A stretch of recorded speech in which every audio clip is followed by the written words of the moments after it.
different cycles, and it breaks it down to a much finer degree. And then you can break down a year, you can break it down to a month, you can break it down to a week, you can break it down to a day, and you can even break it down to 6-hour segments of a day. And what happens is that we hit the end of a month, and all of a sudden we get a change. And all of a sudden, like putting oars of a boat into the water, you get a thrust, a change. Now you change direction. And it seems like now you're in limbo for a while. Now you're into the new month, let's say the end of January, and now you're into February. And it seems like nothing's happening, but there is no limbo. Things are changing. And the old Chinese and Oriental philosophy that the only thing that you could be sure of is change, that nothing remains the same. Everything's always in the process of change. And of course, some things change much quicker than others, and then become more apparent. But when you are really aware, you find that everything's changing somewhat. And the personal year that you're in determines how your life is going to change direction. And usually that comes in at the end of the year before the year. In other words, most people consider the year starting in January, but you'll see changes start taking place even before Thanksgiving that thrust you into the new year. And people will think that nothing from that point on is really happening, but now each month and each week is a process of getting you to a different point than where you were, and nothing's in limbo. It's just that some things are changing quicker than others, and some things are in the process of change.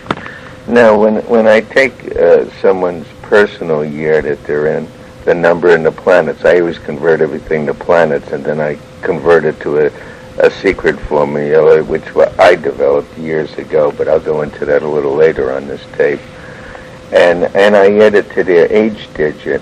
Now you get what we call a synthesis. A synthesis is mentally what somebody has to do in order to get ahead or to feel better for that year. So you add the personal year as well as their age digit, and you come up with an entirely different concept, which is mental attitude for the year. Now the mental attitude for the year, if you convert it to spiritual terms and planets, it tells what somebody has to do to evolve or to handle situations better in a spiritual way, for their own spiritual development. Now, acrophonology is a method of determining a person's personality through the name that they have, whether the person's outgoing or aggressive or timid, or what's important to them, what values they have. And it also goes into karma, what the person came in this life to learn in order for them to spiritually grow in their life. It also, and a karma comes off as a hang-up. A karma and a hang-up are very related. It's a weakness, a weak link that has to be worked on in order for the person to improve and evolve. And most people have a conflict in their life in one way or the other.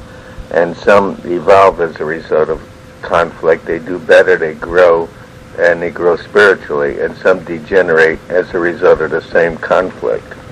Years ago, when I sat down with the lady that wrote the book on acrophonology, and acrophonology also goes into the planets of each one of the letters of somebody's name, as if somebody read an astrology book. And it also goes into karmic situations, what they need to gain or grow in order to do better, as I explained. And it also tells what weaknesses they have and what attributes. And I then figured out formulas, because I worked on other things, of what people they draw into their life, what people cause them challenges in their life, and what people come in and out of their life.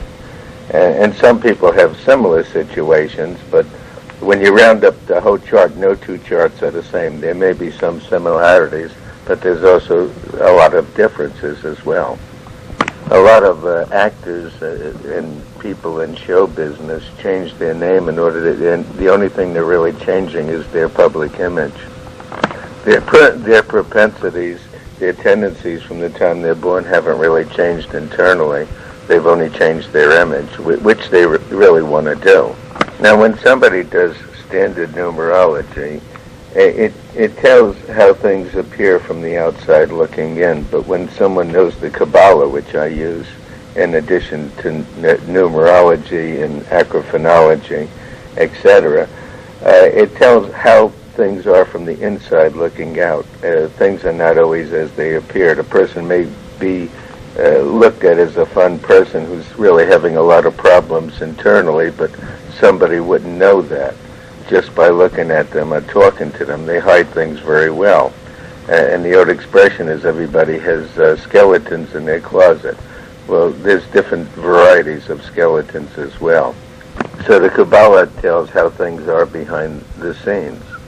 And one's karma, what they came in this world to learn in order to grow spiritually or mentally or both, is really contained in someone's name and also in the numbers in their numerology in the Kabbalah.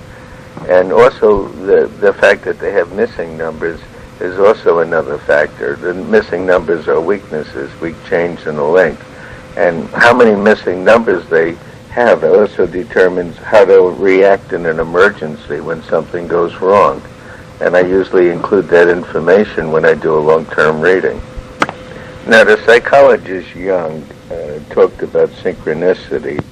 And synchronicity is basically the study of what he called meaningful coincidences and happenstance, so to speak. And, of course, when someone does these readings and looks at someone's name values and their numbers and their birthdays and combines them, and to them there is no such thing as synchronicity.